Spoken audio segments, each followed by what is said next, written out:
Guys, previous lecture में हम लोगों ने अलग अलग तरीके के निगोशिएबल इंस्ट्रूमेंट्स उनको पढ़ा था। हमने पढ़ा था कि चेक क्या होता है, देन हमने पढ़ा था कि बिल ऑफ एक्सचेंज क्या होता है, देन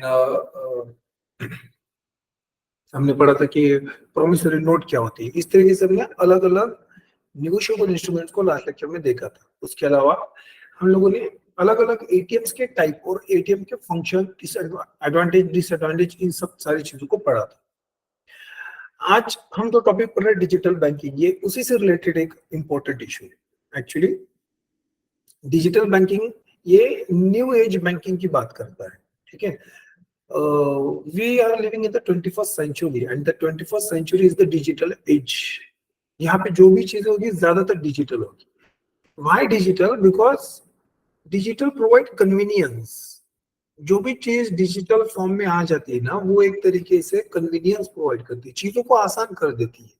मान लो कि आपको कहीं पे फॉर्म फिलअप करना है, आपको एडमिशन लेना है और आपको फॉर्म फिलअप करना है, तो आप एक लंबी कतार में लगोगे, वहां पे एक फिजिकल फॉर्म लोगे, उसको फिलअप करोगे, लंबी कतार में लोगे। जैसे पहले होता था, अगर पहले आपको आईबीपीएस को कोई फॉर्म भरना है या फिर किसी एग्जामिनेशन का फॉर्म फिलअप करना है, आप कहीं पे भी रह रहे हो, आपको जाना पड़ेगा वहां पे, पोस्ट ऑफिस पे वो फॉर्म मिल जाएगा आपको, वो फॉर्म लेना पड़ता था, फिजिकली फिलअप करना पड़ता था, सारे डॉक्यूमेंट अटैच करने पड़ते थे, फिर उसको आप एक एनवलप में डाल के पोस्ट ऑफिस से पोस्ट करते थे।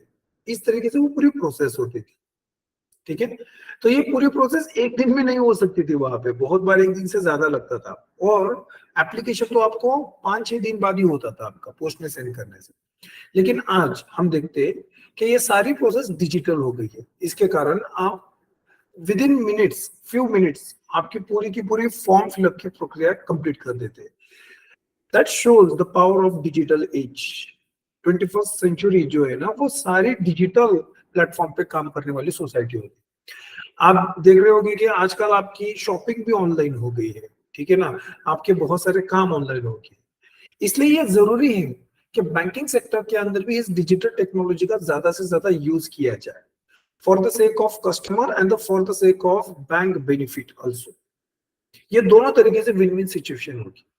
But what is the digital banking? What are the different kind of digital technologies that we are going to use into the digital banking? ये समझना काफी जरूरी होता है। रिसेंटली आप लोगों ने एक न्यूज भी सुनी होगी कि लास्ट ईयर नवंबर, लास्ट ईयर, तो नवंबर 2022 में आरबीआई ने एक सीबीडीसी लॉन्च किया था, central bank digital currency. What is CBDC? It's a e-rupee, that means it's a digital currency. ये डिजिटल बैंक नोट होगी जो आरबीआई ने बनाई है। अभी के लिए इसका पायलट प्रोजेक्ट चालू है, इसको फुल फ्लेज तरीके से इम्प्लीमेंट नहीं किया गया है। इसका एक पायलट प्रोजेक्ट चालू है जो भारत में अलग अलग बैंकों द्वारा रन किया जा रहा है। इस पायलट प्रोजेक्ट के नतीजे जो होंगे उसके आधार पे हमको एक full proof digital currency provide किया जाएगा। लेकिन ये प्रोजेक्ट चालू किया तकरीबन अभी उसको 14-15 महीने हो गए, नवंबर 2022 में इसको चालू किया था। तो ये जो डिजिटल करेंसी है, ई रूपी, ये हमको बताता है कि डिजिटल बैंकिंग कितनी ज्यादा इंपॉर्टेंट हो गई है हमारे लिए। Digital currency, digital banking, UPI का सक्सेस रेट हम पढ़ रहे हैं, है ना, कि दुनिया में सबसे ज्यादा डिजिटल ट्रांजैक्शन इंडिया में हो रहे हैं। अभी G20 की मीटिंग हुई तो इंडिया में हर कोई जो फॉरेन एनवी आया था, जो भी फॉरेन एम्बेसडर्स आए थे, वो फॉरेन एम्बेसडर्स इंडिया का यूपीआई यूज कर रहे हैं एंड दे फील सरप्राइज कि कैसे कोई 5-10 सेकंड में एक ट्रांजैक्शन करके एक दुकान से आ रहा है ना। लोग सरप्राइज हो गए कि इंडिया के अंदर एक छोटे से छोटा वेंडर, स्ट्रीट वेंडर्स, जैसे मान लो कोई पानी पूरी वाला हो गया, या फिर छोटे से चाय के टपरे वाला हो गया, या फिर कोई भी कॉबलर हो सकता है सड़क पे बैठा हुआ, even they carry a QR code, a means of digital payment. तो ये सारी चीजें देख के जो है ना, G20 के जो भी एम्बेसडर्स आए थे इंडिया के अंदर अलग अलग कंट्री के, वो भी काफी ज्यादा सरप्राइज हुए। They enjoyed, even they try to implement Indian UPI in their country also. Singapore वगैरह इसके कुछ एग्जांपल है जो हमारे यूपीआई को अडॉप्ट करने की कोशिश कर रहे हैं, है ना। तो इसलिए ये डिजिटल बैंकिंग क्या है, ये समझना काफी जरूरी है। 2022-23 का जो बजट था, उस बजट के अंदर, मतलब लास्ट बजट, उस बजट के अंदर भी ये कहा गया था कि इंडिया के अंदर डिजिटल बैंकिंग यूनिट को सेटअप किया जाएगा। तो ये डिजिटल बैंकिंग यूनिट्स क्या है, ये इस चैप्टर में पढ़ेंगे। There are 75 digital banking units. What is e rupee, e रूपी क्या है इस चैप्टर में समझेंगे आप, है ना। यूपीआई क्या है इस चैप्टर में समझ में आएगा। तो ये सारी चीजें समझना काफी जरूरी है। Again there is a new concept, neo bank. Neo bank क्या है वो भी इस चैप्टर में हमको समझेगा कि what are this different things. Okay, तो ये डिजिटल बैंकिंग हमको समझना काफी जरूरी है। और डिजिटल बैंकिंग का गवर्नमेंट पॉइंट ऑफ व्यू से एक सबसे बड़ा बेनिफिट ये है कि digital banking provide means for financial inclusion. Bharat सरकार को और आरबीआई को डिजिटल बैंकिंग एक टूल प्रोवाइड करता है टू क्रिएट फाइनेंशियल इंक्लूजन। दूर दराज के इलाके में बैंकिंग सर्विसेज पहुंचाने के लिए डिजिटल बैंकिंग का सहारा लिया जा सकता है, जहां पे हमको ना किसी एक फिजिकल ब्रांच ओपन करने की जरूरत है, ना ही कोई बड़ा इंफ्रास्ट्रक्चर खड़ा करने की जरूरत है। बस सिंपल एक दो छोटे पोर्टेबल यूनिट्स होंगे एक कर्मचारी के पास, एक एम्प्लॉय के पास, और बस उस पोर्टेबल यूनिट के सहारे से डिजिटल बैंकिंग को कंडक्ट किया जा सकता है। वो कैसे होगी, कैसे उसके अंदर चैलेंजेस होंगे, वो सारी चीजें हम इस चैप्टर के अंदर देखेंगे।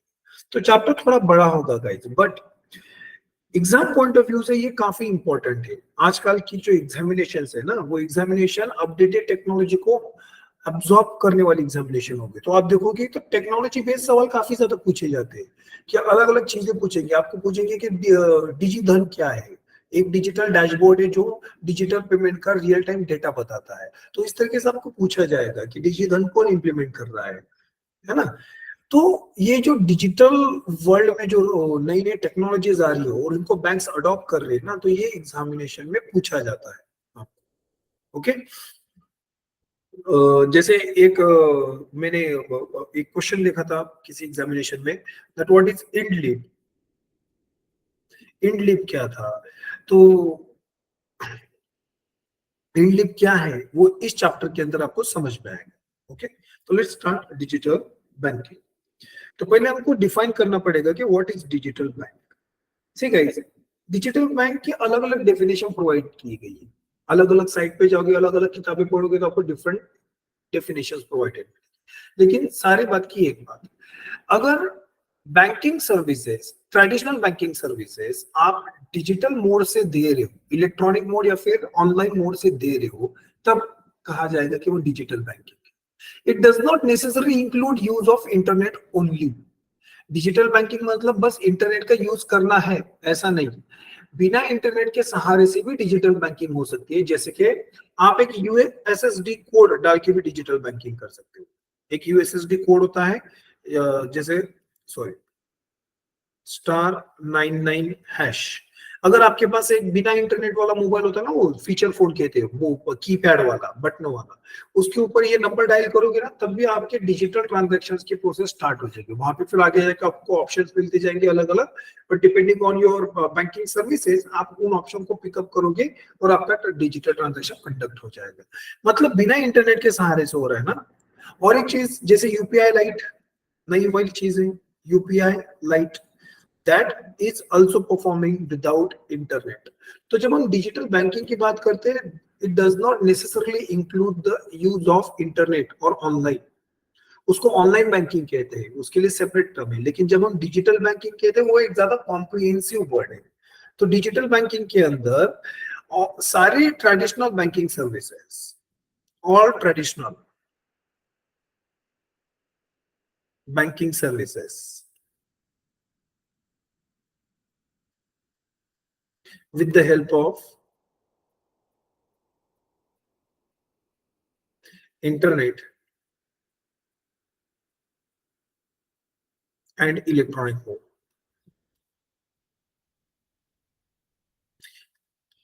आप कोई भी डेफिनेशन पढ़ोगे तो आपको ये तीन चीजें उसके अंदर दिखाई देगी। सारी ट्रेडिशनल सर्विसेज इंटरनेट या फिर इलेक्ट्रॉनिक के माध्यम से अगर प्रोवाइड की जा रही है आपको, तो आप एक्सपीरियंस करोगे डिजिटल बैंकिंग, है ना।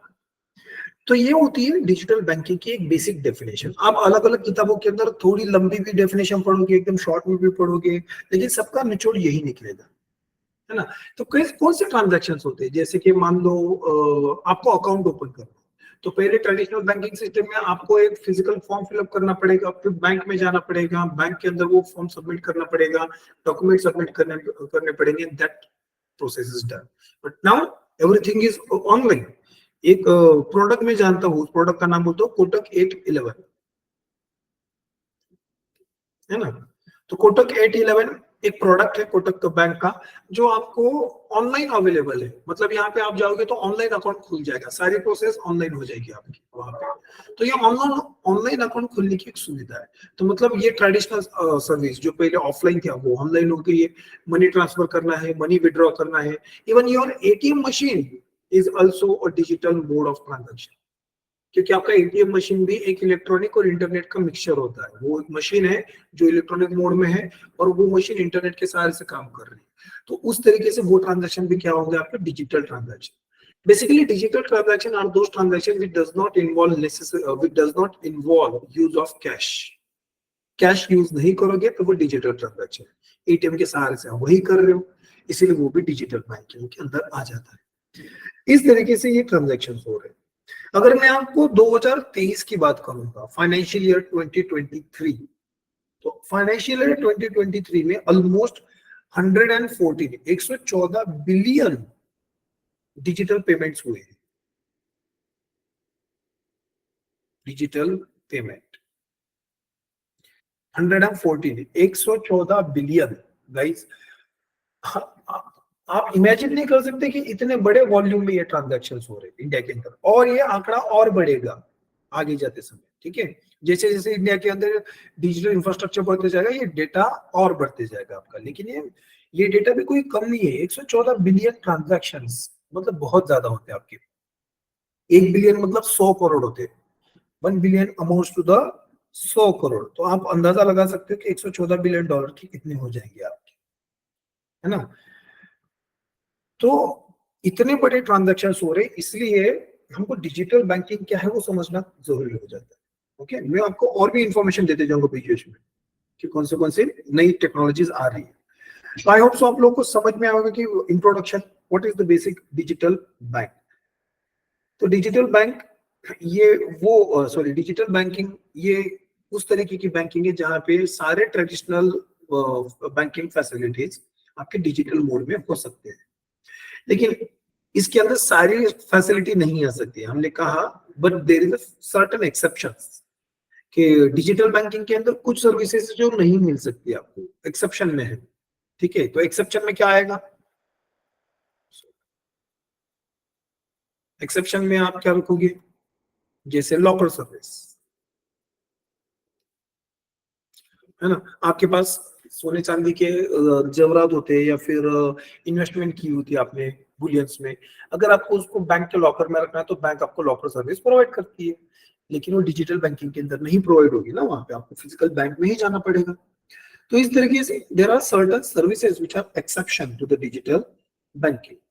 Now how do you differentiate digital banking versus online banking? तो गाइस ऑनलाइन बैंकिंग जो होती है ना वो सिंपल इंटरनेट के माध्यम से होती है, उसको आप इंटरनेट बैंकिंग भी कहते हैं।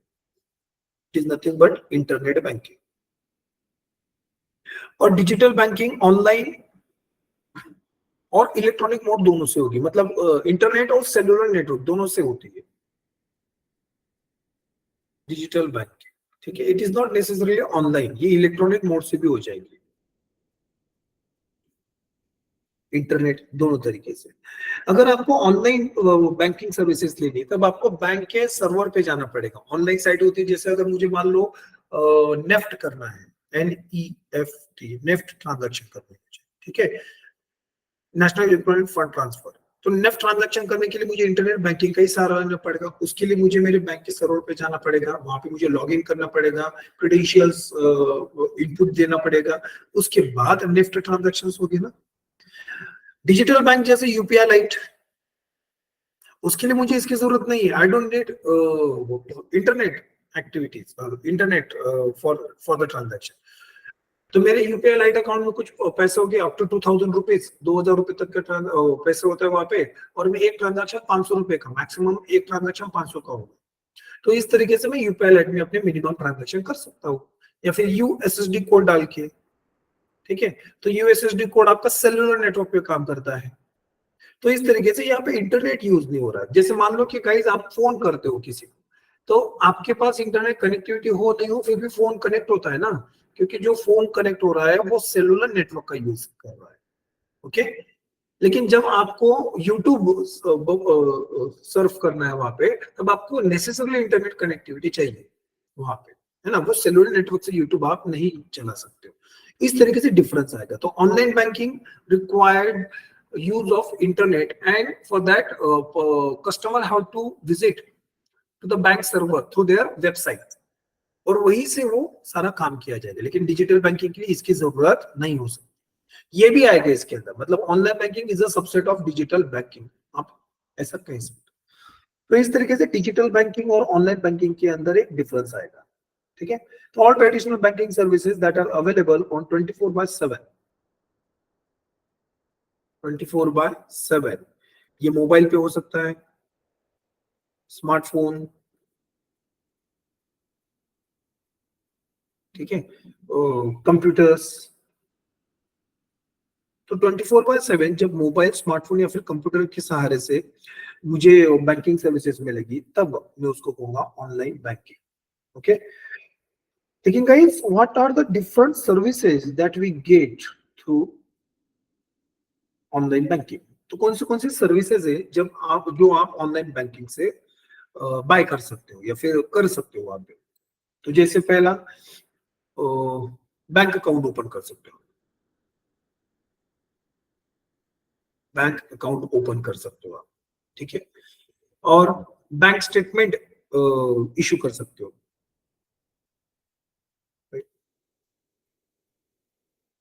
बैंक स्टेटमेंट ऑब्टेन कर सकते हो। बैंक स्टेटमेंट क्या होता है कि आपके ट्रांजैक्शंस कैसे हो रहे हो वहां पे। आप जाते हो एटीएम मशीन में, एटीएम कार्ड इंसर्ट करते हो और वहां पे आप मिनी स्टेटमेंट ड्रॉ करते हो। वो जो मिनी स्टेटमेंट है वो बैंक स्टेटमेंट है कि कहाँ कहाँ पे आपने ट्रांजैक्शंस करवाए हैं, वो है। या फिर आप यूपीआई यूज करते हो कि कोई भी ऐप है, वहां पे आप ट्रांजैक्शन हिस्ट्री देख सकते हो। या फिर आप इंटरनेट बैंकिंग यूज कर रहे हो, तो आप आपका इंटरनेट बैंकिंग का लॉगिन आईडी पासवर्ड डाल दो और वहां पे आपकी बैंकिंग हिस्ट्री निकल के आएगी, आपकी ट्रांजैक्शन हिस्ट्री निकल के आएगी वहां पे। तो दैट इज बैंक स्टेटमेंट। इस तरीके से आप बैंक स्टेटमेंट परस्यू कर सकते हो, है ना। कैश विड्रॉल, आप क्या कर सकते हो वहां पे, कैश विड्रॉ कर सकते हो। आप एटीएम कार्ड यूज करोगे एटीएम मशीन पे तो कैश विड्रॉ करके मिलेगी आपको। या फिर आप मान लो कि कहीं पे नजदीकी आपने किसी का क्यूआर कोड स्कैन कर दिया, उनको ऑनलाइन पैसे सेंड कर दिए, तब आपको तुरंत कैश मिल गए वहां पे। इस तरीके से कैश आप विड्रॉ कर सकते हो वहां पे, है ना। बहुत सारे एंटिटीज ऐसे होते हैं जिनको बैंक ऑथराइज करते हैं टू डिसबर्स कैश। तो वहां पे लिखा होता है कि यहाँ पे आपको कैश कन्वर्ट करके मिलेगी, आपके पास डिजिटल बैंक है और डिजिटल बैंक अकाउंट है। तो बहुत बार ऐसा होता है कि जब से यूपीआई यूज करना शुरू किया लोगों ने, तब से कैश रखना भूल गए हैं। ज्यादातर लोग की ये प्रॉब्लम है। यही कारण है कि आरबीआई ने यूपीआई लाइट बनाया है कि पता चला बंदा चला गया रेस्टोरेंट में खाना खाने और कैश लेना ही भूल गया, और बिना इंटरनेट के कारण, इंटरनेट नहीं होने के कारण वहां पे पेमेंट नहीं कर पा रहा है, तो बर्तन धो के आना पड़ेगा। बोले नहीं, कस्टमर बर्तन नहीं धोएगा, तो यूपीआई लाइट से पेमेंट कर सकते हैं। इस तरीके से बिना इंटरनेट के सहारे से वो एक ऑप्शन प्रोवाइड किया गया, ठीक है। तो कैश विड्रॉ कर सकते हैं आप, मनी ट्रांसफर कर सकते हो आप, मनी ट्रांसफर। अब आपको बैंक में जाने की जरूरत नहीं मनी ट्रांसफर करने की। अगर आप एटीएम कार्ड यूज करें तो एटीएम मशीन से भी मनी ट्रांसफर कर सकते हो। अगर आप यूपीआई यूज करें तो यूपीआई से भी मनी ट्रांसफर कर सकते हो। Internet banking is another mode. तो अलग अलग तरीके से आप क्या कर सकते हो, मनी ट्रांसफर करवा सकते हो। और क्या है, लोन मैनेजमेंट कर सकते हो आप। आजकल तो आपको क्रेडिट भी मिल जाता है ऑनलाइन, अलग अलग साइट से जो आपको ऑनलाइन प्रोसेसिंग करके देती है। आप ऑनलाइन कर्जा भी ले सकते हो, आप आपके लोन मैनेजमेंट कर सकते हो वहां पे। तो इस तरीके से ये सर्विसेज मिल रही है। बिल पेमेंट्स कर सकते हो आप अलग अलग, है ना। अगर आपको कोई पे बिल पे करना है, आजकल यूपीआई पे सारे ऑप्शन मिल जाते हैं। लेकिन अगर आप एटीएम कार्ड यूज करें, even you can use ATM machine for bill payments of different categories. वहां पे आप अलग अलग कैटेगरी की बिल पेमेंट करने के लिए एटीएम मशीन का भी यूज कर सकते हो। इवन एटीएम ट्रांजैक्शन और कम्स अंडर डिजिटल ट्रांजैक्शन, इसलिए मैं एटीएम यूपीआई सबको मिक्स करके आपको एग्जांपल दे रहा हूं। ओके, तो बिल पेमेंट कर सकते हो वहां पे। Okay, then cheque management, ATM की बात हुई तो मैंने लास्ट लेक्चर में भी बताया था कि चेक मैनेजमेंट भी आप कर सकते हो, है ना। अब आपको बैंक में जाने की जरूरत नहीं है, आपके एरिया में अगर नजदीकी कोई सीडीएम कैश डिपॉजिट मशीन होगी, वहां पे जाओ, वहां पे आप उस सीडीएम मशीन के अंदर चेक भी डिपॉजिट कर सकते हो। So just go and deposit your cheque, वहां पे आपको ऑप्शन मिलेगी चेक डिपॉजिट करने का, क्लिक करोगे तो सारी प्रोसेस कंडक्ट हो जाएगी वहां पे। तो चेक मैनेजमेंट जो है, मतलब ऑनलाइन प्रोसेसिंग, ये सारी चीजें एक है। और एक सिस्टम है cheque truncation system, cheque truncation system, CTS.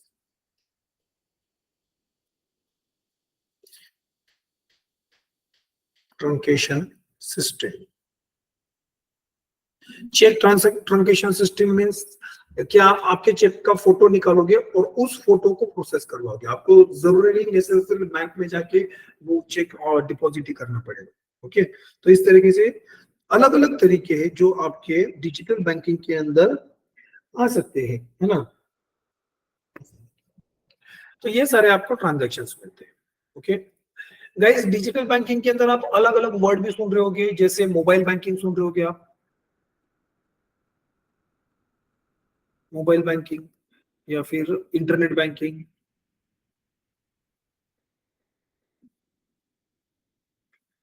है ना। इंटरनेट बैंकिंग थोड़ी देर पहले भी समझाया था। मोबाइल बैंकिंग क्या होता है? ये स्मार्टफोन के ऊपर ही होता है। मोबाइल बैंकिंग कहाँ पे पॉसिबल होगी? स्मार्टफोन के ऊपर। किसी भी स्मार्टफोन में अलग अलग बैंक्स अपना खुद का ऐप प्रोवाइड करती थी, जैसे एसबीआई योनो, ठीक है, मुझे पता है। तो ये एसबीआई योनो, अगर आपके मोबाइल में आप एसबीआई योनो ऐप डाउनलोड करोगे ना, तो वहां पे आप देखोगे कि उस ऐप के ऊपर आप सारी तरीके की फैसिलिटीज रिसीव कर रहे हो, लगभग सारी तरीके की फैसिलिटीज।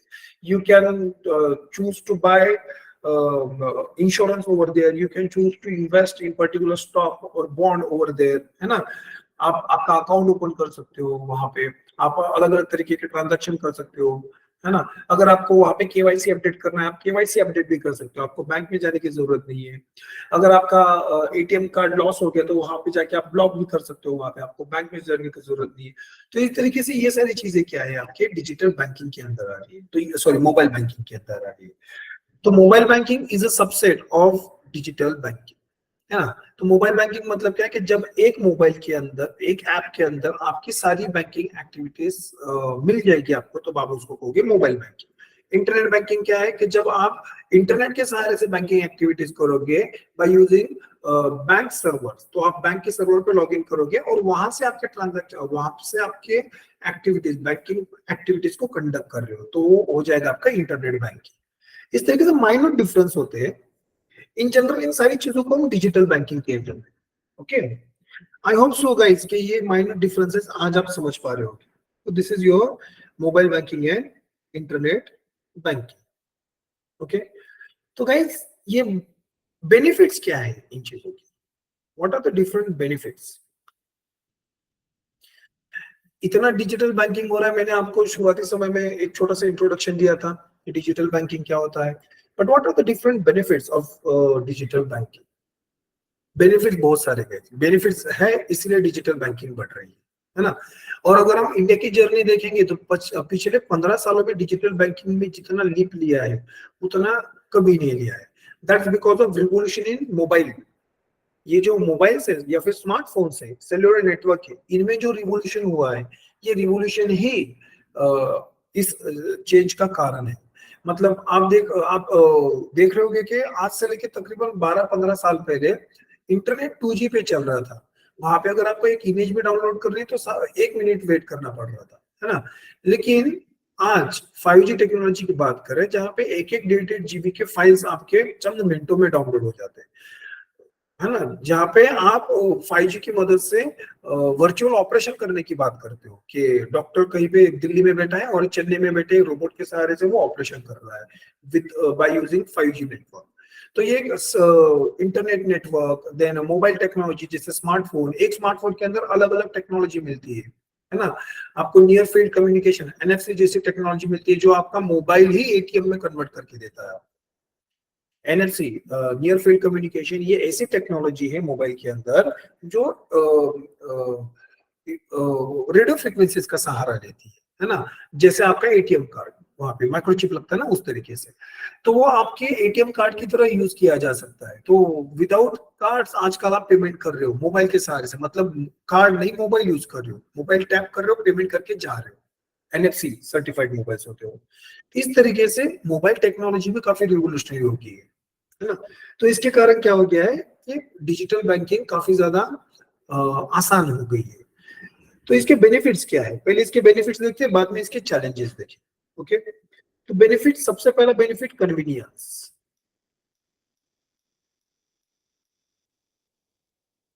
कन्वीनियंस मतलब चीजें आसान करना, ये वर्ड रट्टा मार के रखो, हैशटैग करके लिख रहा हूं आपके। Convenience is the key guys. आप कभी भी देखो, कल जाके आप में से बहुत सारे बच्चे बैंकिंग सेक्टर के अंदर अलग अलग पोजीशन पे जाके काम करेंगे, तब आपको ये चीज समझनी होगी कि जब तक के कस्टमर्स या फिर कंज्यूमर्स को कन्वीनियंस नहीं मिलता है ना, तब तक कि वो उन चीजों को अडॉप्ट नहीं करते। ऐसा नहीं कि इंडिया में डिजिटल बैंकिंग यूपीआई के बाद शुरू हुआ है, नहीं, बहुत पहले आरटीजीएस आपका 2004-5 में शुरू हो गया था, नेट भी लगभग उसी समय में यूज हो गया था। आज से तकरीबन 20 साल पहले ये टेक्नोलॉजीज आ गई थी डिजिटल बैंकिंग की। लेकिन हम देख रहे हैं कि वो टेक्नोलॉजी ज्यादा अडॉप्ट नहीं की गई।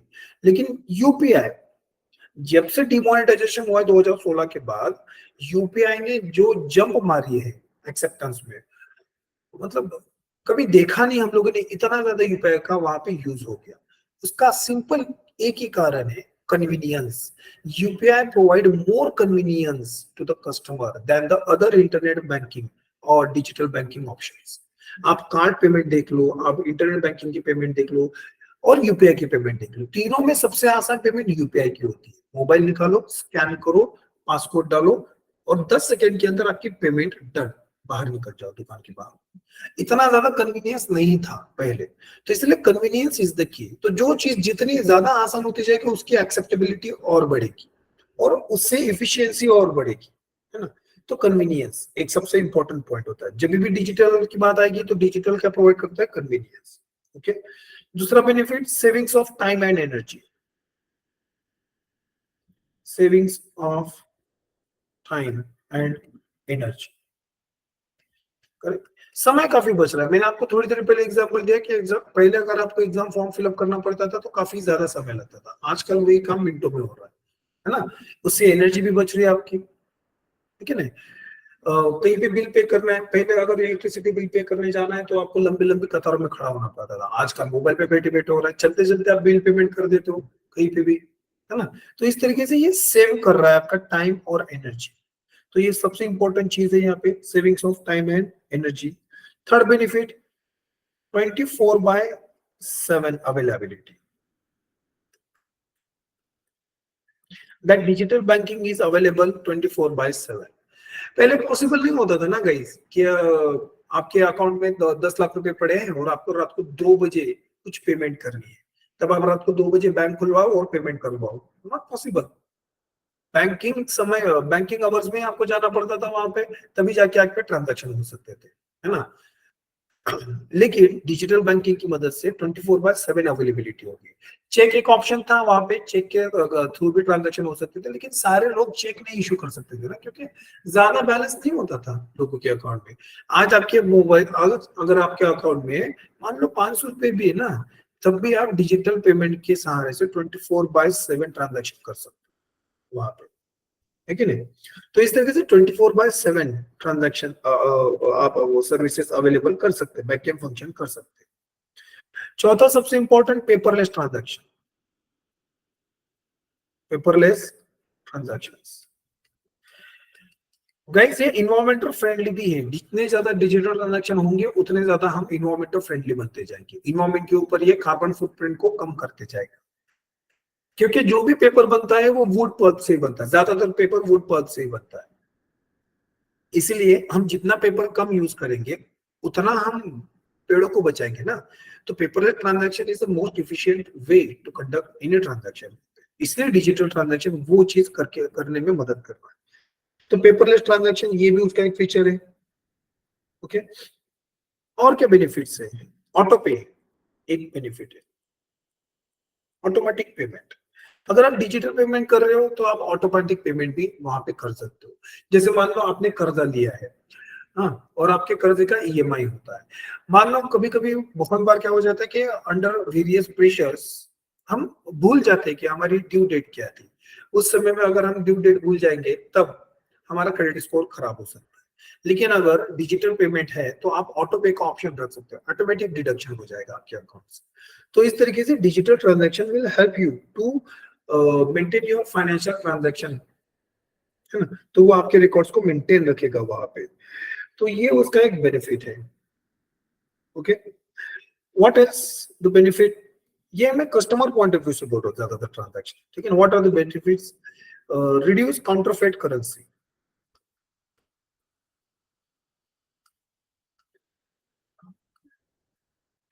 काउंटरफेट मतलब नकली पैसा। डिजिटल ट्रांजैक्शन जितने ज्यादा होंगे उतना नकली पैसा कम हो जाएगा, क्योंकि लोग कैश में ट्रांजैक्शन ही करेंगे ना। ठीक है, जब हम डिजिटल ट्रांजैक्शन कर रहे हैं, मान लो जैसे आपने यूपीआई से ट्रांजैक्शन किया, तो जब यूपीआई से ट्रांजैक्शन हो रहा है तो actually bank to bank transaction हो रहा है बैक एंड। फ्रंट एंड पे हम कस्टमर टू कस्टमर ट्रांजैक्शन कर रहे हैं, लेकिन एक्चुअल ट्रांजैक्शन कहाँ पे हो रहे हैं? बैक एंड पे। तो अगर आप यूपीआई ट्रांजैक्शन कर रहे हो तब बैंक टू बैंक ट्रांजैक्शन हो गया, और बैंक टू बैंक ट्रांजैक्शन नकली नोट्स में नहीं होते। वहां पे बैंक को पता चल जाता है नकली नोट कौन सी, असली नोट कौन सी। अगर बैंक के अंदर कोई नकली नोट आ जाती है तुरंत उनको पता चल जाएगा। तो इस तरीके से नकली नोटों को एलिमिनेट करने में मदद हो जाएगी। इसलिए आप देखोगे कि government of India particularly Modi ji ज्यादा से ज्यादा यूपीआई पेमेंट को प्रेफर करते हैं। अलग अलग स्कीमें होती है तब डिजिटल ट्रांजेक्शन को वहां पे प्रेफरेंस दिया जाता है, सो दैट वहां पे जो भी ट्रांजेक्शन होगी ना वो ट्रांसपेरेंट ट्रांजेक्शन होगी। वहां पे काउंटरफेट करेंसी भी कम होगी और ब्लैक मनी भी रिड्यूस होगा। So digital banking help to reduce black money generation.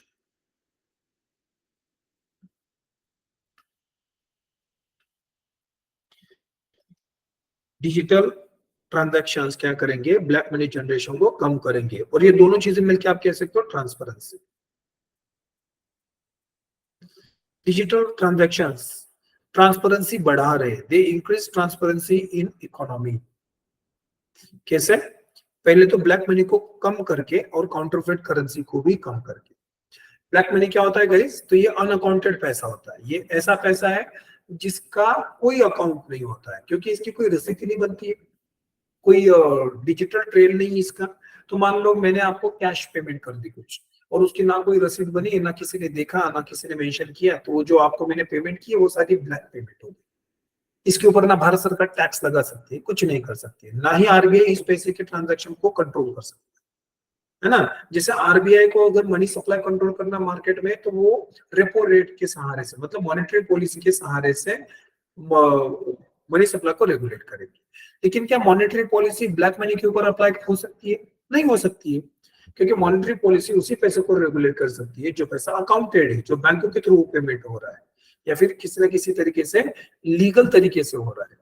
लेकिन ब्लैक मनी का पैसा जो होता है वो अनअकाउंटेड होता है, तो आरबीआई की नजरों से दूर है, सरकार की नजरों से दूर है। इसलिए black money generation, black money को रिड्यूस करना ये एक इंपॉर्टेंट गोल होता है।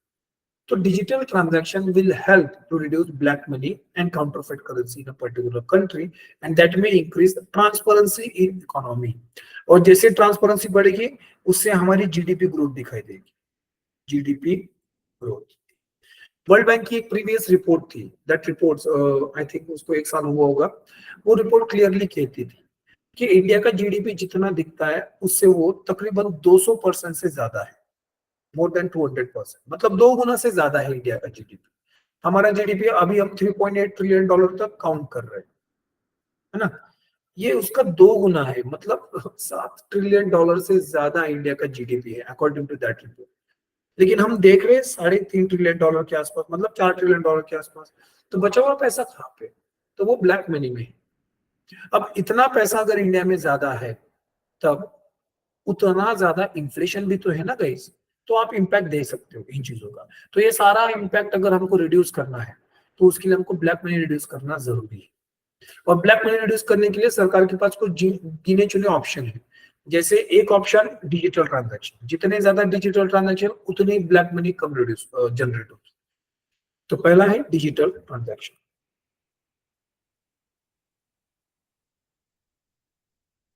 दूसरा ऑप्शन क्या है? डीमोनेटाइजेशन। अगर ट्रांसपेरेंसी बढ़ानी है मार्केट इकोनॉमी के अंदर, मतलब काउंटरफेट करेंसी को एलिमिनेट करना है, ब्लैक मनी को एलिमिनेट करना है, तो demonetisation is the best option. 2016 में भारत ने किया था। अभी रिसेंट न्यूज ये है कि Pakistan is also looking forward to demonetise their higher denomination. बेचारा वो भी तो ब्लैक मनी से परेशान होगा। तो इसीलिए आप देख रहे हो कि ब्लैक मनी रिड्यूस करना काफी इंपॉर्टेंट होता है, और ये काम करने में कौन मदद कर रहा है? आपका digital banking. So it will increase transparency in economy by reducing counterfeit currency and by reducing black money. Okay? तो इस तरीके से और क्या करेगा बेनिफिट के अंदर? और बेनिफिट भी गिनवा सकता हूँ, क्योंकि ये एक काफी सेंसिटिव मुद्दा है गाइस, इससे रिलेटेड कहीं से भी सवाल पूछ सकते हैं आप। तो what is the another benefit of using digital economy? तो एक बेनिफिट ये गाइस कि less demand of cash, less cash demand, cash demand कम हो जाएगी वहां पे, है ना। और कैश डिमांड कम होने से वहां पे ऑपरेशनल कॉस्ट भी कम हो जाती है इकोनॉमी के अंदर। तो इस तरीके से इसके कुछ benefit. Okay, so these are certain benefits of using digital banking system. Okay, but there are certain challenges also. सारी हमकी डोरी नहीं है ना, चॉकलेट की दुनिया में थोड़ी ना रह रहे हम लोग। There are practical difficulties also there. क्या डिफिकल्टीज हो सकती है?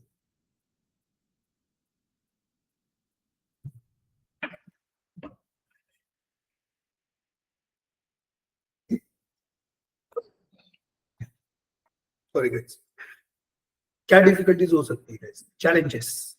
ये चैलेंजेस काफी इंपॉर्टेंट है। मान लो अभी अभी अगर आपका इंटरव्यू वगैरह चल रहा है, तो इंटरव्यू जो होगा ना वो आपके इसी मुद्दों पे होता है, ऐसे ही मुद्दों के ऊपर, क्योंकि अभी रिसेंटली सीबीडीसी लॉन्च होने की रेस में है इंडिया के अंदर, है ना। डिजिटल बैंकिंग यूनिट सेटअप किए जा रहे हैं हर जगह पे। डिजिटल बैंक के बोलबाले हो रहे हैं वहां पे। आप देखोगे हर दूसरे बैंक इंडिया में कुछ ना कुछ नए नए प्रोजेक्ट्स इंप्लीमेंट कर रही है to digitally transform their activities, है ना। तब आपको इंटरव्यू पैनल में पूछ लिया जाएगा कि बताओ वही कि डिजिटल बैंकिंग के फायदे तो बहुत सारे गिनवाए, लेकिन चैलेंजेस क्या हो सकते हैं। तो you must be in a position to provide a certain challenges in front of digital banking to the panel. तो जैसे एक सबसे इंपॉर्टेंट चैलेंज है infrastructure, digital infrastructure. What is digital infrastructure guys? तो आपका internet connectivity, cellular mobiles, then smartphones, correct, ये सारा क्या आपका इंफ्रास्ट्रक्चर है आपका। देन नेटवर्क कनेक्टिविटीज अलग अलग तरीके से। तो जब तक ये डिजिटल इंफ्रास्ट्रक्चर क्रिएट नहीं होता है तब तक के आप देखोगे कि डिजिटल ट्रांजैक्शन ज्यादा बढ़ नहीं सकते। इंडिया के अंदर 140 करोड़ से ज्यादा पॉपुलेशन, 140 करोड़ से ज्यादा की जनता है। 140 करोड़ की जनता को अगर आपको डिजिटल सर्विसेज देंगे तो you must have a digital infrastructure. उतने लैपटॉप, उतने पीसी, उतने टैबलेट, उतने मोबाइल्स, उतने इंटरनेट कनेक्टिविटी, ये सारी चीजें होनी चाहिए वहां पे। ऑफ कोर्स ये सारी चीजें अफोर्डेबल प्राइस में भी होनी चाहिए, है ना। तो ये इंफ्रास्ट्रक्चर काफी बिग चैलेंज है। इसी इंफ्रास्ट्रक्चर के चैलेंज को सॉल्व करने के लिए भारत सरकार ने 2014 में एक स्कीम भी लॉन्च की थी। वो स्कीम इस टॉपिक से काफी रिलेटेड है, digital India mission.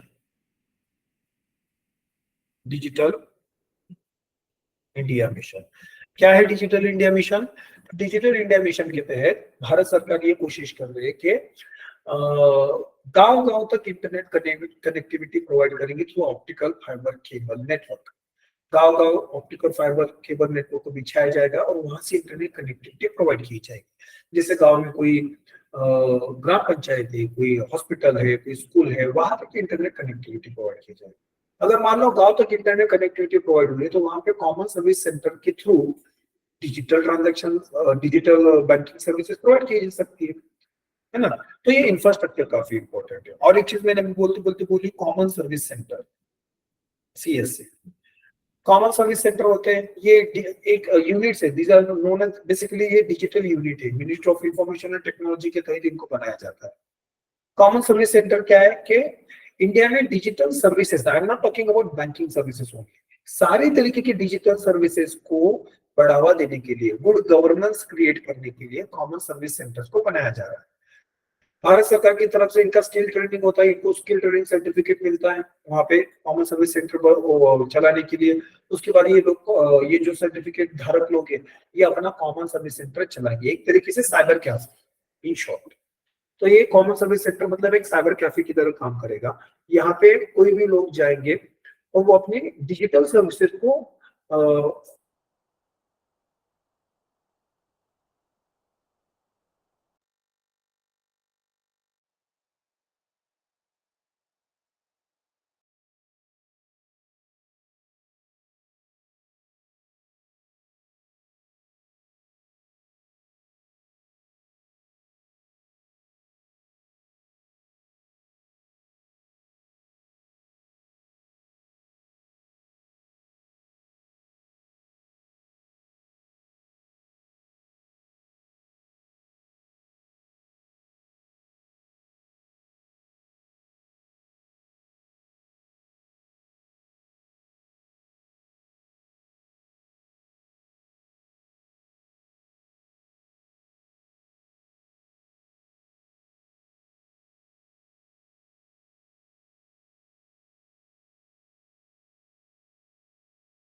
Hello.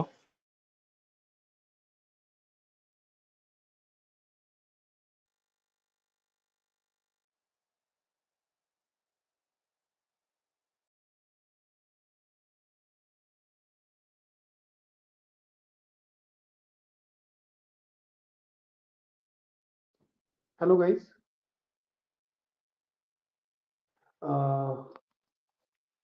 Guys यहाँ पे लाइट चली गई है, इसके कारण हमारा क्लास यहीं तक होगा अभी। ओके।